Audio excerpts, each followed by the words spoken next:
오늘은 우리가 너무나도 익숙하게 생각해온 비만이라는 질환을 기능학적 관점에서 어떻게 바라보는지에 대해 설명해 드리겠습니다.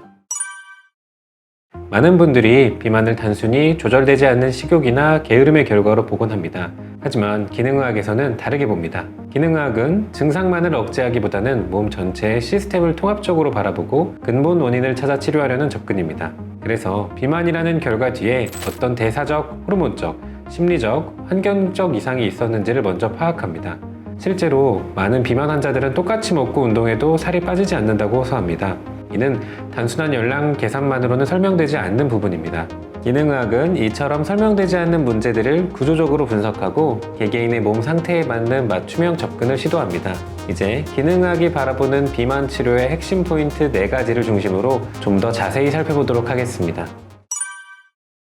첫째, 대사 조절 장애의 원인 파악이 필요합니다. 많은 경우 체중 증가는 단순히 많이 먹어서가 아니라 우리 몸의 에너지 공장인 미토콘드리아의 기능 저하로 인해 생깁니다. 미토콘드리아가 제대로 작동하지 않으면 우리가 섭취한 거대 영양소들은 에너지로 사용되지 못하고 지방으로 저장됩니다. 이러한 기능 저하는 보통 잘못된 식습관, 환경 독소, 만성 스트레스나 수면 부족 등 다양한 생활 습관 요인에 의해 유발됩니다. 따라서 기능의학에서는 환자의 유전적 소인, 생활 방식, 스트레스 수준, 수면의 질 등을 종합적으로 평가한 후 미토콘드리아의 기능 회복을 목표로 한 치료를 진행해야 한다고 강조합니다. 두 번째, 호르몬 불균형을 확인해야 됩니다. 체중과 관련된 호르몬은 생각보다 많고 그 작용은 굉장히 복잡합니다. 대표적으로 인슐린, 렙틴, 코티솔이나 갑상선 호르몬, 부신 호르몬 등이 있으며 이들 중 어느 하나라도 균형이 깨지면 지방의 저장이 촉진되고 분해가 억제됩니다. 특히 스트레스나 수면 부족으로 인한 코티솔 증가, 인슐린 저항성, 그리고 렙틴 저항성은 비만을 더욱 고착화시키게 됩니다. 다이어트를 시작하기 전에 반드시 주치의와의 상담을 통해 호르몬의 상태를 점검하고 필요하다면 선제적으로 질환을 치료하는 것이 중요합니다.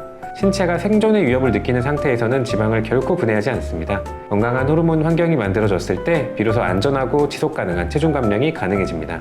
세 번째, 장내 환경을 점검해야 됩니다. 비만 환자 대부분은 단당류의 섭취가 많고 식사가 불규칙하기 때문에 장내 유해균이 과도하게 늘어나 있는 경우가 많습니다. 장내 미생물 분집은 단순히 소화 기능에만 영향을 주는 것이 아니고 식욕 조절이라든지 인슐린 민감도 등에도 깊게 관여합니다. 특히 유해균은 탄수화물에 강한 생존력을 갖고 있고 잘못된 식단이 계속될 경우에 비만 체질을 고착화시킵니다. 따라서 유해균을 억제하고 유해균 증식을 유도하는 치료를 병행해야 됩니다. 장을 건강하게 만드는 것이 다이어트의 중요한 출발점입니다. 넷째, 생활습관과 정서적 요인을 간과해서는 안 됩니다. 학생, 직장인, 주부, 노인 등 각 연령대와 환경에 따라 스트레스 요인과 식욕의 형태는 다릅니다. 특히 만성 스트레스와 감정 기복은 신경 전달 물질의 불균형을 초래하며 이로 인해서 폭식, 야식, 정크푸드 섭취로 이어지는 경우가 많습니다.